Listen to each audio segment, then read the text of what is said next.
बहुत गर्व महसूस हो रहा है कि एक ऐसे व्यक्ति ने जो देश की लगभग स्तर पर आकर देश की रक्षा में अपना योगदान दिया है, उनको मैं आपसे इंट्रोड्यूस करवा रहा हूँ। ये एक ऐसे शख्स हैं जिन्होंने सन ऑफ द सॉइल की तरह धरती से अपनी प्रारंभिक शिक्षा आरंभ की और गांव में ही हायर सेकेंडरी स्कूल के बाद आगे की पढ़ाई जारी की।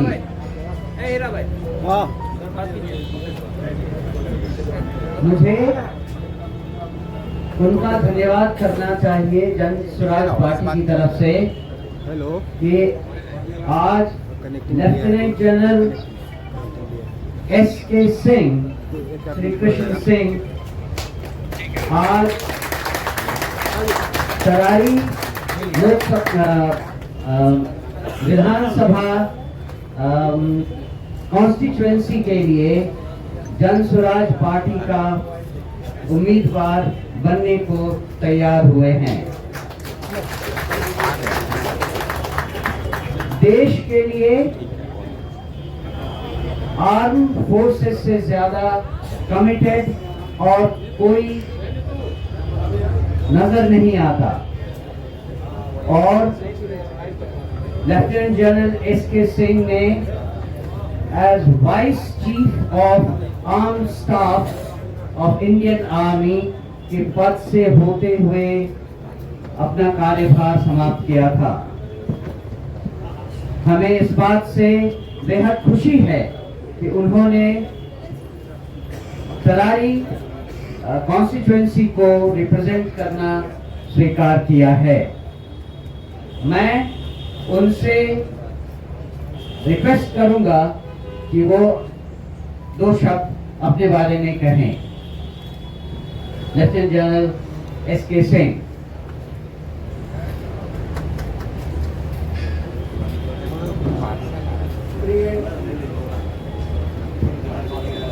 प्रेस के भाइयों,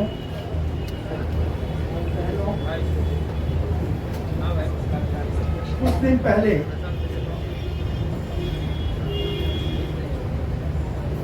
प्रशांत जी से मेरी मुलाकात हुई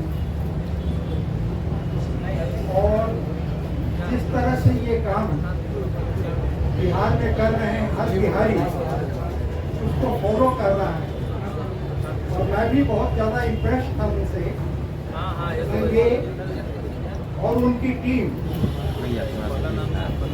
गांव-गांव जाकर पिछले 2.5-3 साल से मंथन कर रहे हैं और ऐसे कैंडिडेट्स के ये खोज रहे हैं जो कि सचमुच में देश की सेवा करना चाहता हो, जिसकी छवि ठीक हो और उस तरह से, क्योंकि कैंडिडेट ही सब कुछ है, उसके साथ अपनी पार्टी में बनाकर बिहार के पॉलिटिक्स को अच्छा कर सकते।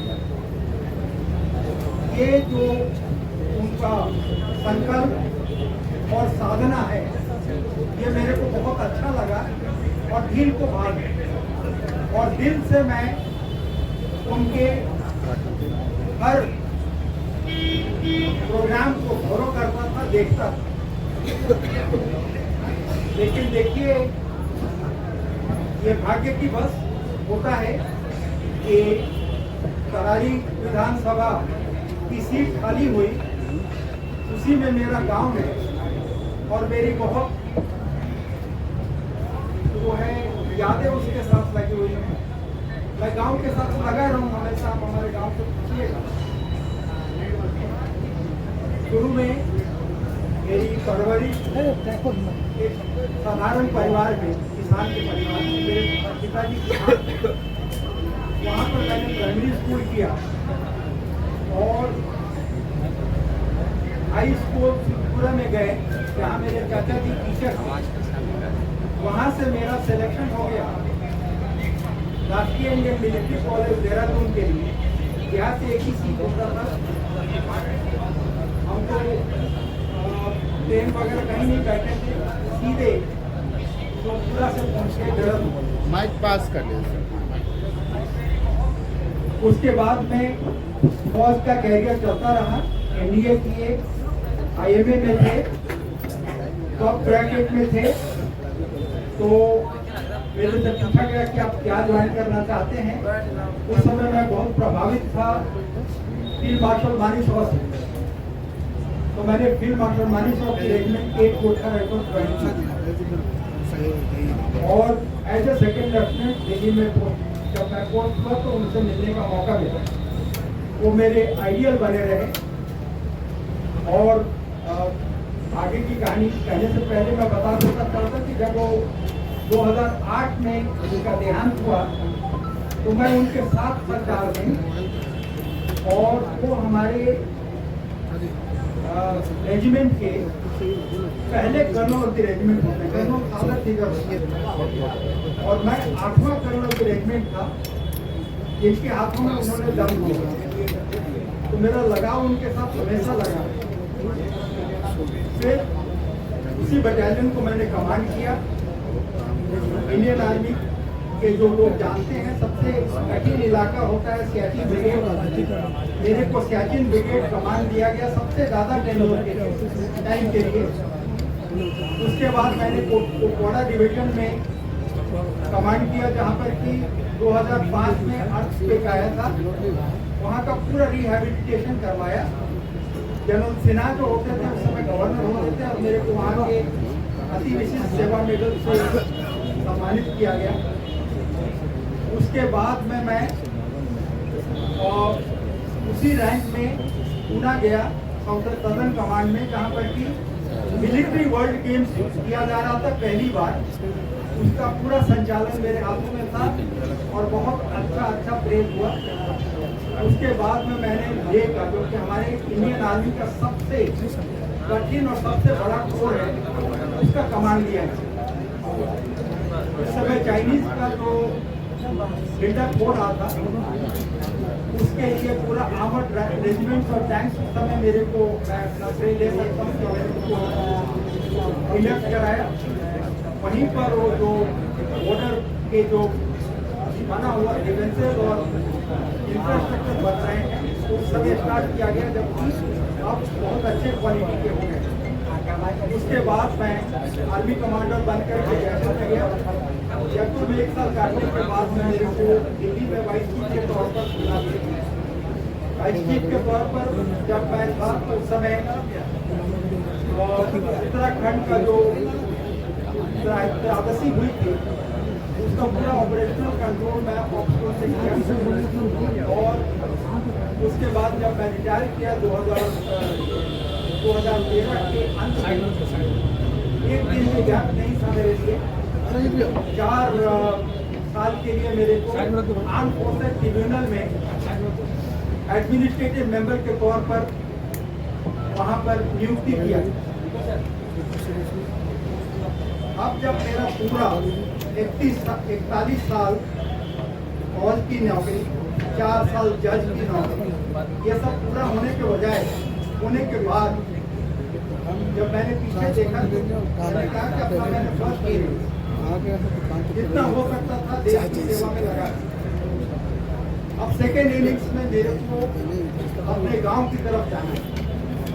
तो मेरा जब प्रशांत जी ने ये प्रपोजल दिया तो मेरे को लगा कि अब मैं इसी के लिए देख रहा हूँ कि जो बचा खुचा समय है वो वापस अपने समाज को देने में बिताऊं। तो जब मैंने अपने गांव से पूछा तो गांव में बहुत उत्साहित हुए लोग, सब लेडीज वगैरह पूरा घर भर गए। सबका यही था कि बबुआ पूजा हमने के लाइफ अच्छा करो। ये जो है ये दिल को छूने वाली बात है। एक हमारे कर्नल साहब ने राजेश सिंह, तो उन्होंने मेरे को फोन किया कि सर हम आपके गांव गए थे और उससे पैरों में पूछ रहे थे कि गाँव जाने का रास्ता कौन सा है।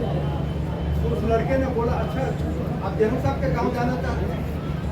दिल्ली, नोएडा जहाँ मैं ये था वहाँ कोई नहीं जानता मेरे को, लेकिन यहाँ अभी भी मेरे को लोग उतनी प्यार और इज्जत से याद करते हैं। अभी मेरा समय है कि उस प्यार और इज्जत को वापस करूँ। बच्चे मेरे सक्सेसफुल हो गए हैं, वाइफ नहीं है, तो अब मैं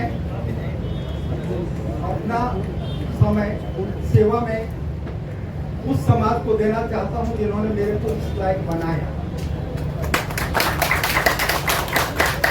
For me, brothers and sisters of press, it is a time to pay back to the society which has made you what it is, and to ensure the growth of Bihar on the models and on the dreams of Prashant Ji and Jan Suraj.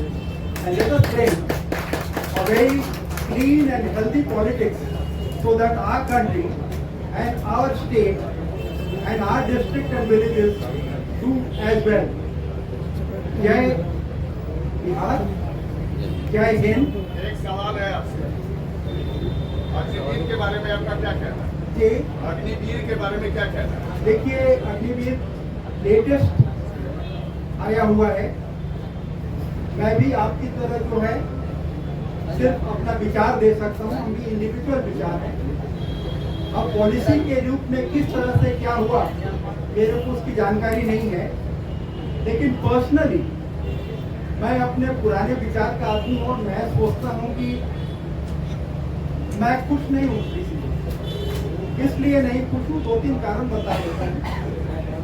हमारे सिपाही के लिए हमारा regiment एक परिवार होता है, जहाँ वो 17 साल 20 साल जैसे बन जाता, 25 साल 30 साल का काम करता है। उसके बाद में जब भी होता है वो समय का जो भी परिवार का हेड होता है उसको लिखता है कि सर मैं यहाँ हूँ, ये हूँ, वो रेजिमेंट उसका देखभाल करता है। अब जहाँ 20 साल इतने की जो 17 साल की जो नौकरी में जो एफिलिएशन होता है उसको हमारे क्रम में रेजिमेंटेशन करते हैं। तो 4 साल का अग्निवीर जो जिसको पेंशन नहीं मिल रहा है उसकी लगाव परिवार के साथ कैसा होगा वो काम होगा। वही हम लोगों का सबसे ज़्यादा स्ट्रॉन्ग पॉइंट था। गलवान की लड़ाई में चाइनीज जो हैं जिसका मॉडल हम फॉलो कर रहे हैं वो टूर ऑफ ड्यूटी का मॉडल फॉलो करते जो कि हम आपको ये करते हैं। उनका जो फाइटिंग कैपेबिलिटी था वो हमारे सैनिकों के सामने कुछ नहीं। उनके पास टेक्निकल चीज़ें थी, वेपन्स थे, बट जिस जज्बे के साथ हमारे ट्रुप बढ़ते हैं, जब सीओ साहब का ये उनके ऊपर प्रहार हुआ पूरा रेजिमेंट खोखला गया भैया कि सर आपने हमारे सीओ साहब को मार दिया। तो आप खुद सोचिए कि 4 साल में वो कनेक्टिविटी आ पाएगी, रेजिमेंटेशन आ पाएगा। दूसरा और कोई टेक्निकल ट्रेनिंग जो है उसमें टाइम लगता है। एक सिविलियन से एक सिपाही को बनाने के लिए 1.5 साल के करीब 2 साल के करीब लगता है। उसके बाद अगर वो आमदपुर में गया है तो उसको टैंक का ड्राइवर बनना है, टैंक का गनर बनना है, टैंक का लोडर बनना है, हर चीज़ में टाइम लगता है। जब तक वो परफेक्ट होता है अपनी ट्रेनिंग 4-5 साल करने के बाद उसको जाने का टाइम आता है। तो हमारे लिए भी अच्छा नहीं है और ये के लिए देखिए ऐसा है कोई भी नया चीज़ आता है तो उसमें कमियां और स्ट्रेंथ होती है। उनके स्ट्रेंथ होगा तभी उन्होंने लागू किया, लेकिन मेरे विचार से इसको दोबारा देखने की जरूरत है। और जहाँ तक क्या आप अपने इलाके, चूँकि आपका इलाका और छपरा का इलाका उसके लिए बहुत इम्पोर्टेंट होता है, अपने नए जो नवयुवक हैं उनको आप मना करेंगे कि अभी अग्निवीर में शामिल मत हो? नहीं, ऐसा है कि कभी नहीं करें। वो सिपाही है, देश की रक्षा के लिए जा रहा है, ट्रेनिंग में जा रहा है। हम बोले क्यों कहते कि बेटा तुम 25% में अभी सेलेक्ट नहीं हो। मेरे विचार से लगता है कि गवर्नमेंट इसके परसेंटेज को और बढ़ाएगी।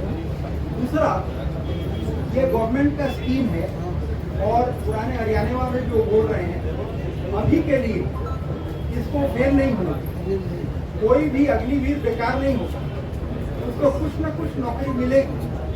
हमने तो जितने भी आए कि सर हम करें कि नहीं करें, हमने कहा बेटा आज जाओ, अगर मैं तुम्हारी जगह होता तो आज जाऊँ, मैं किसी को नहीं रोकूंगा, किसी को एडवाइस नहीं करूँगा, क्योंकि पॉलिसी चेंज होती रहती है। आप दोनों बात कह रहे हैं। नहीं, आप सुनिए, आप पॉलिटिकली देख रहे हैं ऐसे पेपर, मैं तो एक टेक्निकल पॉलिसी के तौर पर बोल रहा हूँ कि जाना है उसको, नौकरी करनी है, हो सकता है 25% में आगे, हो सकता है ये कोटा 25 से 50-75 हो जाए, या जैसे पहले आया था शॉर्ट सर्विस कमीशन, उसमें था कि 5 साल के बाद चले जाए, 10 साल के बाद चले जाए। अभी 90% शॉर्ट सर्विस कमीशन डॉक्टर को परमानेंट मिल जाता है। अभी हम क्यों उसको जाने देना है, लेकिन हमारा सरकार से यही प्रार्थना है कि इसको फिर से देखभाल करें, एक कमेटी बनाए और इसको इम्प्रूव करने की कोशिश करें।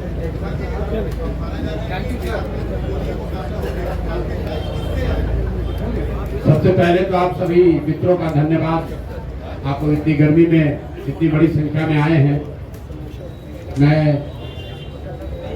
लेफ्टिनेंट जनरल एसके सिंह का, माननीय अध्यक्ष भारती जी का और सभी साथियों का यहाँ अपनी ओर से भी अभिनंदन कर रहा हूँ। और आपको बस इतना ही कहूँगा कि जो बात जन स्वराज में हमने बिहार के गांव-गांव की जनता को मैंने आश्वस्त किया है, ये उसका आज पहला उदाहरण आपके सामने पेश कर रहे हैं।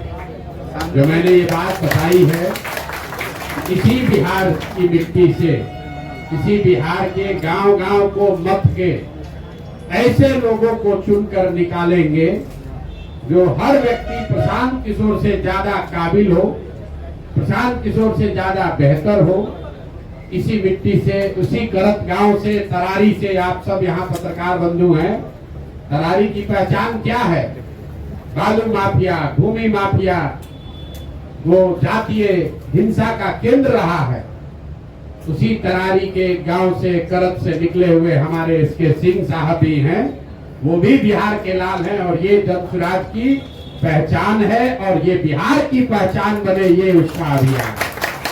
और हमने पिछले प्रेस वार्ता में आपको कहा था कि जब भी कोई निर्णय हम लोग लें तो आप लोग उसका पूरा स्क्रूटनी कीजिए कि जो प्रशांत किशोर ने, जन स्वराज के साथियों ने कहा, उस पर वो कायम है कि नहीं है।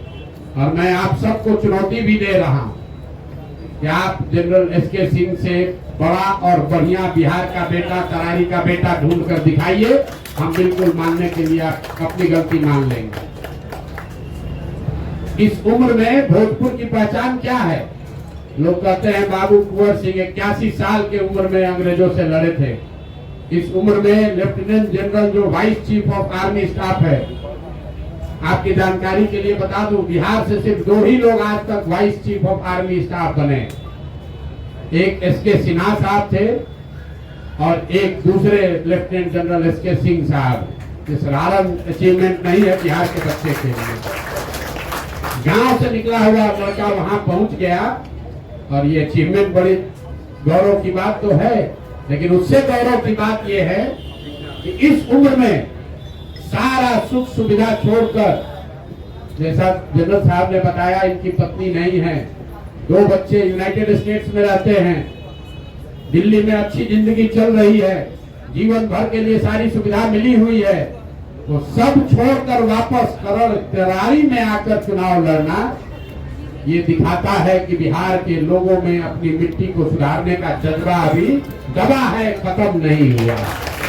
इसलिए जन स्वराज का जो ये अभियान है, हर गांव से, हर क्षेत्र से ऐसे बच्चों को, ऐसे लोगों को, बिहार के लाल को ढूंढ कर निकालेंगे और बिहार की जनता के सामने ये अवसर होगा कि अपने सबसे काबिल बच्चों को चुनकर सदन में पहुंचाए, जो कि आपकी जिंदगी को सुधार सके। इसलिए तहे दिल से एक बार फिर से एसके सिंह साहब का धन्यवाद कर रहे हैं। कोई vice chief of army staff वो एमएलए का चुनाव लड़ने आ जाए, आज तक बिहार के इतिहास में हुआ नहीं। ये एमएलए का चुनाव लड़ने नहीं आ रहे, ये बिहार को सुधारने के इस अभियान का हिस्सा बनने आए।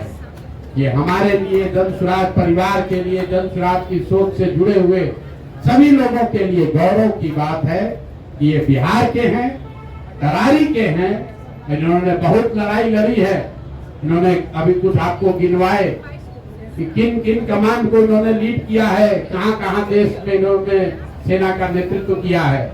अब एक जीवन का ये भी नेतृत्व करने जा रहे हैं जहाँ तरारी की जनता को, भोजपुर की जनता को वहाँ के माफियाओं से मुक्त कराने की लड़ाई जन स्वराज जनरल साहब के नेतृत्व में लड़ेगी। ये आगे आगे जनरल के तौर पर चलेंगे, हम लोग सब इनके साथ अपनी पूरी ताकत से लगेंगे।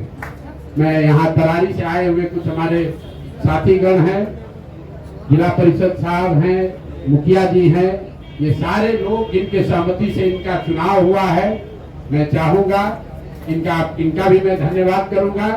ये सारे लोग ही मिलकर वहाँ की जनता के आशीर्वाद से इनको जिता कर लाएंगे। प्रशांत किशोर और हम लोग की जो टीम है वो तो लगेगी ही, और आप लोग ये दबाव बनाकर रखिए हम पर। हर उम्मीदवार जब घोषित हो तो ये दबाव बनाकर रखिए, 243 में एक भी उम्मीदवार गलत हो तो मेरा गर्दन पकड़िएगा। बहुत बहुत धन्यवाद जी। अब आप बताइए कि जिसने जीवन में प्रमाणिक, जिसका जीवन खरा सोना है, तपा तपाया खरा सोना, उसको चुने, ताकि नया नया अभी जो रोड बन रहा है सामने देख के। आप खरा सोना चाहते हैं जो तपा तपाया है जीवन के हर परिस्थिति में। युवाओं को मौका नहीं मिलेगा। आप काहे चिंता कर रहे हैं? आप युवाओं की चिंता में आप काहे घबराए जा रहे हैं? हमसे युवा कौन है यार? हम आपको युवा दिख रहे हैं कि बुजुर्ग? हम बीच में है ना। अभी कई को सीट अनाउंस हुआ, पहला सीट है, कई को बाकी है। क्या है रोल गोल अभी बताते हैं आपको सामने सर। 242 सीट बाकी है। आप लोग को घबराहट बहुत है। 2020 कवर करते करते आप लोग को आदत हो गया। अभी जितने उपचुनाव में जितने कैंडिडेट खड़े होंगे उसमें जनरल एसके सिंह से बड़ा प्रोफाइल का, बढ़िया प्रोफाइल का कोई दिखे तो हमको जरूर बताइएगा। तो दूसरे दल का भी होगा तो उसको समर्थन हम करेंगे। चारों सीट पे आपके उम्मीदवार खड़े होंगे? बिल्कुल, चारों के चारों होंगे। आज पहली बानगी शुरुआत की है सर, सामने देखिए। और आगे 3 की घोषणा भी अगले 2-3 दिन में करेंगे। उसमें समीकरण का ख्याल रखा जाएगा सारा। अरे भाई, समीकरण एक ही है, बिहार को सुधारने का समीकरण। गठबंधन एक ही है, बिहार की जनता के साथ गठबंधन। संकल्प एक ही है कि बिहार का हर वो व्यक्ति जिसके मन में बिहार को सुधारने का जज्बा है, जिसमें काबिलियत है, हुनर है, उस आदमी को लाकर वापस जन स्वराज की व्यवस्था से जोड़कर बिहार को सुधारने का संकल्प है। उसको एक कदम भी आगे पीछे नहीं होने देंगे। एक सीट पर 5 लोगों को हम बिल्कुल नामित।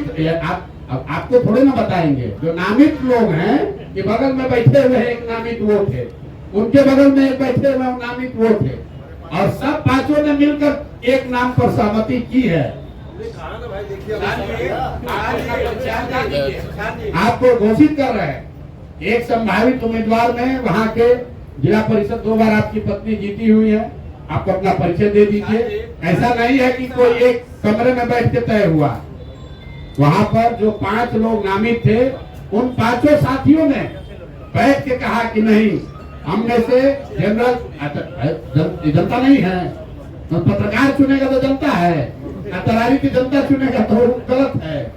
हमने कहा है कि हर सीट पर 5 संभावित उम्मीदवार चुने जाएंगे और उसमें से एक सबसे काबिल व्यक्ति, वो 5 और जन स्वराज परिवार से जुड़ा हुआ हर व्यक्ति चुनकर बताएगा।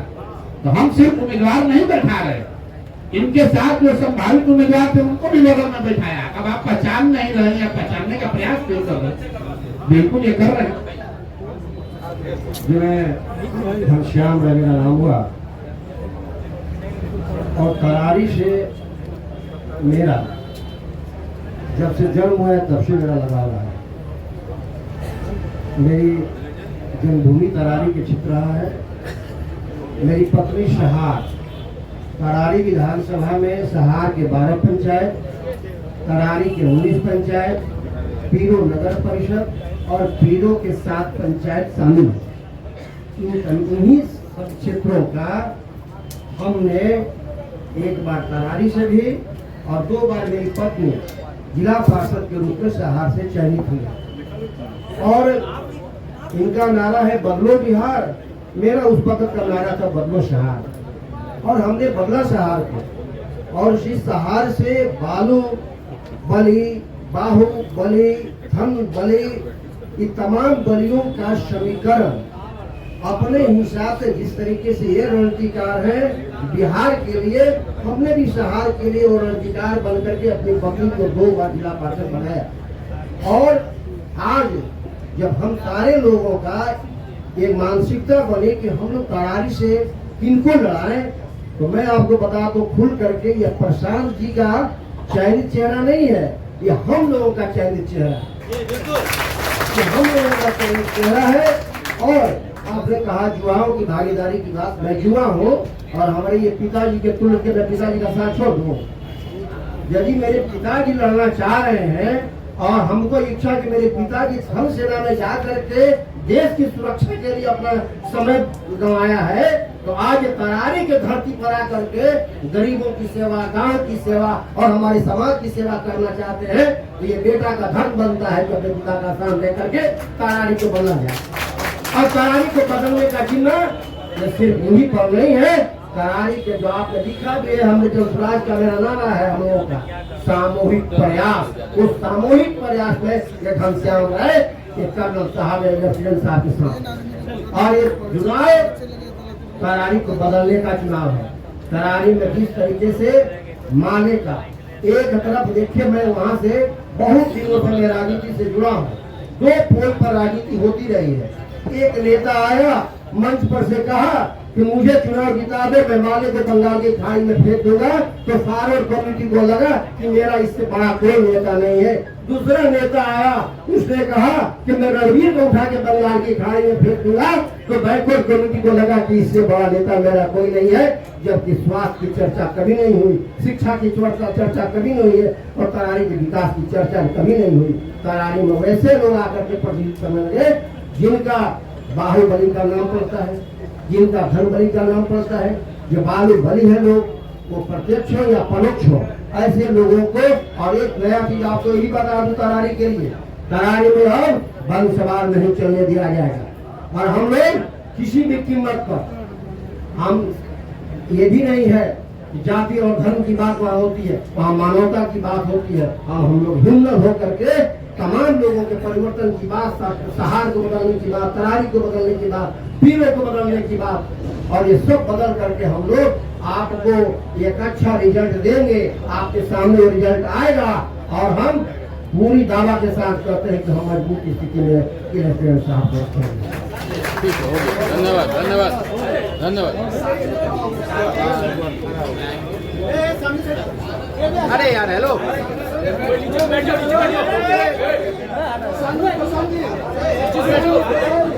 कहा रंजीत बोले कि डिस्टर्ब नहीं करेंगे। बैठ जाए यार, हेलो एक बार और सर, एक बार और सर।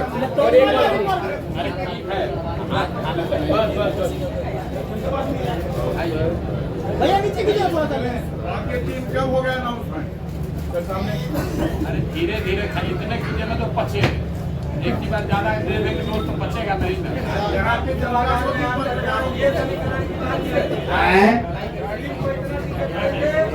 तो चारों घोषित तो होने दो भैया, समीकरण कम बनाओगे तो चारों घोषित होगा। जी जी, किसके लिए क्या सवाल उठा रहे हैं?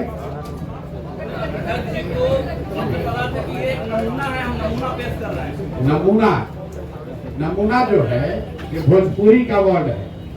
अब आप ये भोजपुरी में बोलो तो आपको उसमें भी दिक्कत, अंग्रेजी में बोलेंगे तो कहेंगे तो बाहर के रहते ही अंग्रेजी में बोलते हैं, हिंदी में बोल रहे हैं तो आपको हिंदी में दिक्कत हो रहा है। नमूना भोजपुरी का वर्ड है, हिंदी से उसको भ्रमित मत होइए। ऐसे व्यक्ति हैं जो चुन कर निकाले गए हैं और मन से हमने कहा ये नेतरहाट में पढ़े। हम नेतरहाट पढ़ना चाहते थे, नेतरहाट नहीं जा पाए, इतना हमारी विद्वता नहीं थी। ये आईआईटी कानपुर में गए, हम आईआईटी में नहीं पढ़े। ये आईएफएस है, हम आईएफएस नहीं है। तो हमारा जो कमिटमेंट है कि जो आदमी आएगा वो प्रशांत किशोर से ज्यादा काबिल होगा। तो हम मानते हैं कि हमसे ज्यादा काबिल आदमी है। आज लेफ्टिनेंट जनरल एसके सिंह आए हैं तो मैं मान रहा हूँ कि हमसे ज्यादा काबिल आदमी है। ये आप लोग कह रहे हैं कि आप ही तो हैं, दूसरा कौन? देखिए कौन कौन आदमी आ रहा है। भाई बदलाव राज्यसभा में न गए थे, चुनाव नहीं न लड़े थे। दोनों में फर्क समझिए। बिहार का एक बेटा ये चाहते तो ये राज्यसभा जा सकते हैं, प्रशांत किशोर राज्यसभा जा सकते हैं, आपको मालूम है। लेकिन हम लोग राज्यसभा छोड़कर यहाँ पर आकर अपनी मिट्टी का कर्ज अदा करने के लिए लड़ रहे हैं, ये फर्क है। एसके सिंह साहब ने कोई सरकारी पद लेकर अपना जीवन बिता सकते थे, जरूरत क्या है, एक बार बन गए तो सारी सुविधा उसको मिलती है। उसको छोड़कर करत में आकर करारी और पियरों का लड़ाई लड़ना, ये कहना आसान है, इतना करना आसान नहीं है। आप मुझे बताइए कि बिहार के स्वतंत्र भारत, बिहार के इतिहास में कौन आज तक कोई आर्मी जनरल जो वाइस चीफ रहा हो वो कहीं विधानसभा के चुनाव में आकर चुनाव लड़ा हो? आप हमको बताइए। कोई लोकसभा लड़ा हो बताइए। मनोनीत पद लेना एक बात है और आकर जनता के लिए संघर्ष करना, उसके बीच में खड़ा होना अलग बात है। इसलिए इनका सम्मान है। और आप लोग से अनुरोध करेंगे, सुनिए, हम 2-2.5 बरस जब हम गांव चले हैं, ये जो आप लोगों ने परिपाटी बना ली है, कोई अच्छा आदमी खड़ा होता है तो आप लोग कहते हैं बिहार में ना चलेंगे। तो मेरे भाई आप ध्यान रखिए, एक अच्छे आदमी का आप मनोबल जब तोड़ते हैं, 100 अच्छा आदमी जो आकर कल बिहार सुधार सकता है उसका मनोबल टूटता है। तो ये आपकी भी जिम्मेवारी है, पत्रकारिता कीजिए, सवाल पूछिए, लेकिन आप भी बिहार के हैं। अगर कोई आदमी अपना सब कुछ छोड़कर, प्रशांत किशोर की बात छोड़िए, अगर सब कुछ छोड़कर 70 साल की उम्र में यहाँ कर तरारी सुधारने का कोई प्रयास कर रहे हैं तो जज्बे को सलाम कीजिए। आपका भी बिहार है और आपके बच्चों को भी बिहार में ही रहना है। नहीं, लेकिन बिहार में स्थापित काटनों के तिलिस्म को कैसे तोड़ेंगे? अभी तो आप टूट रहा है कि नहीं टूट रहा है तो इतना तिलिस्म में इतना कैमरा दिख क्यों रहा है? चुनाव के नतीजे तय करेंगे ना कि आपने तोड़ा या नहीं। तो बिल्कुल, तो भाई 23 तारीख तक इंतजार कर लो भाई, काहे घबरा रहे हो? हमने आपको कहा है कि 25 तक आपको बहुत व्याकुलता है, 25 में क्या होगा, 25 में क्या होगा, तो चलो 24 में सेटल कर लेते हैं।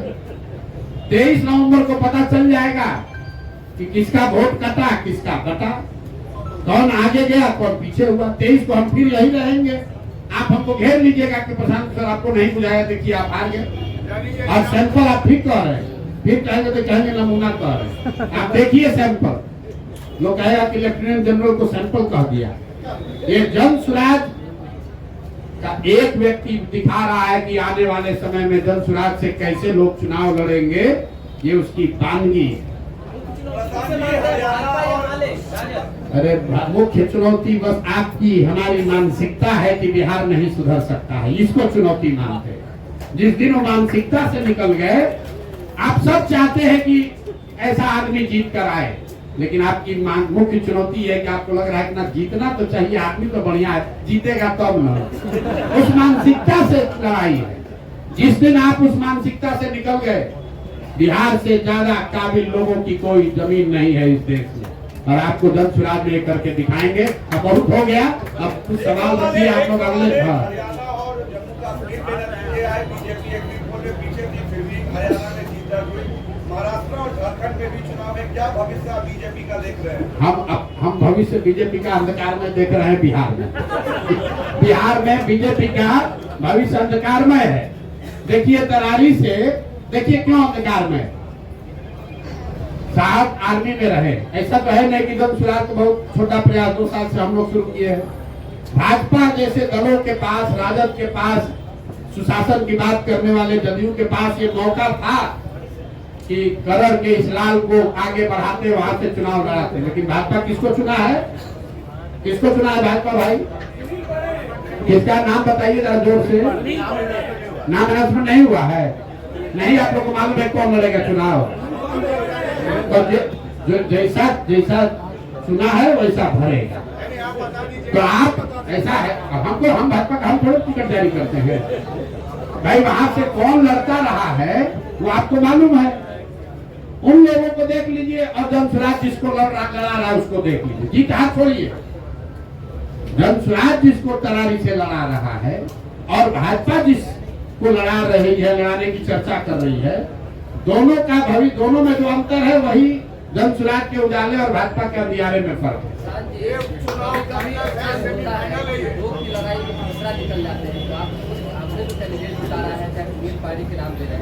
हम नाम लिए किसी का? आपको मालूम है तो कौन भाजपा से लड़ेगा? बोलिए जोर से, बोलिए कौन भाजपा से लड़ेगा? बोलिए जोर से जरा। हम लोग को नहीं मालूम है। अरे आप बताइए ना किसका नाम बताइए। नाम बताने काहे घबरा रहे हैं? अरे आप भैया किसको फायदा मुझे बात करें, नाम बताओगे तो लोग बताएंगे किसको फायदा। हम कहाँ बोलवा रहे हैं भाई? भाजपा ने आप लोगों से के माध्यम से खबर हुआ कि भाजपा ने अभी उम्मीदवार घोषित नहीं किया है, लेकिन मैं जानता हूँ कि इनकी कितनी कुव्वत है। ये जाति, धर्म और जातीय हिंसा, माफिया, चुनाव विनेबिलिटी के नाम पर गलत लोगों को टिकट देने से आगे बढ़ नहीं सकते हैं। वैसे ही किसी गलत आदमी को टिकट देंगे। हम लोग चुनाव हारे या जीते, गलत आदमी को टिकट नहीं देंगे।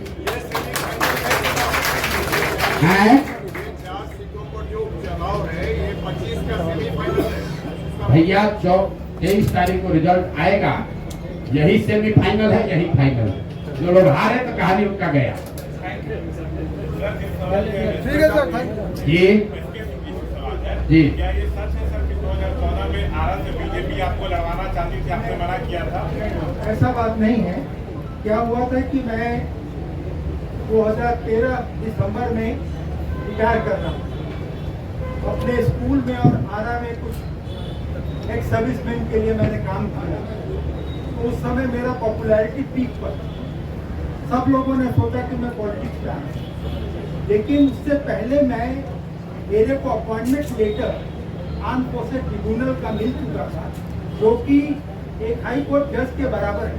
तो मेरे को लेने नहीं लेने ऑफर ये कि कोई पहला ऑफर मेरे को, मैं पब्लिकली बोल रहा हूँ, पहला पॉलिटिकल ऑफर जंग फॉर से ही मेरे को, और मैंने उसको स्वीकार किया क्योंकि मैं इनको फॉलो करता हूँ। आरजेडी से पहला ऑफर मिलता था, आप स्वीकार करते? गजब गजब बात आप लोग करते हैं। अब आप ये चाहते हैं कि जब जनरल साहब जीत जाए तो आप लोग को आर्मी के कॉम्बैट ट्रेनिंग में बुलाया जाए, आप लोग का फिटनेस चेक करने के लिए। आप लोग ये आए हैं, जनरल साहब सारे पत्रकार लोग घेर लिए हैं। कोई अग्निवीर पर पूछ रहा है, कोई आरजेडी से। अरे भाई आप आए हैं, ये बिहार की सेवा के लिए आए हैं, इस बेटी के भले के लिए आए हैं। आप लोग शुभकामना दीजिए। आपने सवाल कर लिया, अगर सवाल आपका गोली सुनने के लिए तो हम बैठे ही हुए। 243 एसके सिंह कहां से लाएंगे? एक एसके सिंह कहां से आए? एक भारती साहब कहां से आए?